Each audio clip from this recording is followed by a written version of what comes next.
بسم الله الرحمن الرحیم. تېرو درسو کښې موږ او تاسو تعجیل وپېژندی چې تعجیل معنا د سرعت، تغیر، نظر، وخت ده. تعجیل په دوه ډوله محاسبه کېږي. یو متوسط تعجیل دی او بل هم لحظوي تعجیل.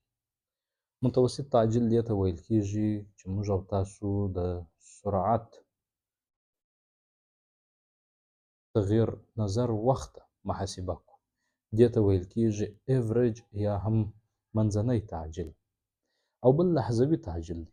لحظوي تعجیل دې ته ویل کېږي چې موږ او تاسو د سرعت مشتق نظر وخت ونیسو یا هم یو محدوده وضع کړو. محدوده یې عبارت د لیمیټ څخه دی. لیمیټ د سرعت، نظر، وخت ده. په داسې حال کې چې وخت تقرب صفر ته وکړي دې ته ویل کېږي انسټانټینیوس یا هم لحظوي تعجیل.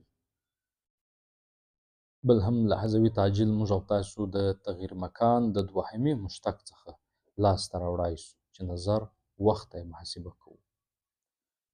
درېیمي قیمت موږ او تاسې لرو چې هغه ته ویل کېږي کنسټانټ اکسلریشن یا هم ثابت تعجیل. کنسټانټ اکسلریشن، ثابت تعجیل دې ته وایي چې یو جسم په مساوي وختو کښې د سرعت عین تزاید یا عین تناقص ولري. دې ته ویل کېږي کنسټانټ اکسلریشن. ثابت تعجیل لپاره هم موږ او تاسې هماغه فارمول لرو چې مشتق د سرعت، نظر، وخت ته په دې ډول سره پیدا کوای شو. اوس که چیرې موږ او تاسو دا طرفین وسطین کو نو وبه لیکو چې د سرعت مشتق مساوي کېږي په تعجیل ضرب وخت سره، مشتق د وخت. موږ او تاسې غواړو چې د دې معادلې د رویه څخه نهایي سرعت لاسته راوړو. نو نهایي سرعت داسې لاسته راوړو چې د مساوات د دواړو خواوو انټګرال به ونیسو. یعنې مشتق د سرعت چې مساوي په ثابت تعجیل ضرب مشتق د وخت دی او اوس به د دواړو خواوو انټګرال ونیسو. انټګرال چې نیسو نو خو نظر مشتق دی نیسو.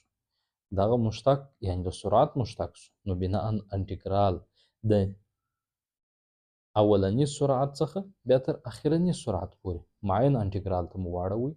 دلته خو هم انټګرال موږ او تاسې نظر مشتق ته نیسو یعنې وخت ته. نو لیکو چې اولنی وخت نظر اخرني وخت ته. اوس که چیرې دې معادلې ته انکشاف ورکړو چې مشتق د سرعت دی بناً مشتق او انټګرال یوځي یوازې سرعت به پاته سي او هغه هم سرعت یې د اخرني لومړني سرعت څخه تر اخرني سرعت پورې مساوي کېږي. دلته به یوازې تعجیل پاته سي ضرب وخت. وخت یې هم د لومړني وخت څخه بیا تر اخرني وخت پورې.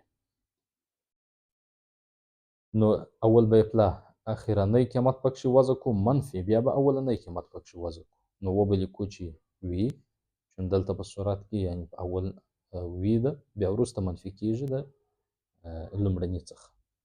منفي وي صفر مساوي کېږي په دا بل یې خو ا ضرب ټي اول ټي ده بیا وروسته منفي ټي صفر دی. منفي ټي صفر په قوس کې ونیسو. نو لیکو چې اخرنی سرعت منفي لومړنی سرعت مساوي کېږي په ا ضرب دا ټي منفي ټي صفر پر ځای موږ او تاسو دلتا ټي هم لیکای شو. چون دلتا ټي په فزیک کښې عبارت دی له ټي منفي ټي صفر څخه. یا هم اکثره وختو کښې لومړنی وخت موږ او تاسې مساوي په صفر سره نیسو. نو بناً دلتا ټي مو مساوي په ټي سره راځي. نو دلته ساده ټي هم لیکلی شو. که چیرې لومړنی سرعت د معادلې دې خواته راواړوو نو موږ او تاسې د اخرنی سرعت په لاس راکوي چې اخرنی سرعت یې مساوي کېږي لومړنی سرعت جمع ا ضرب ټي سره. نو لیکو چې نهایي سرعت مو مساوي کېږي په اولنی سرعت جمع تعجیل ضرب وخت سره.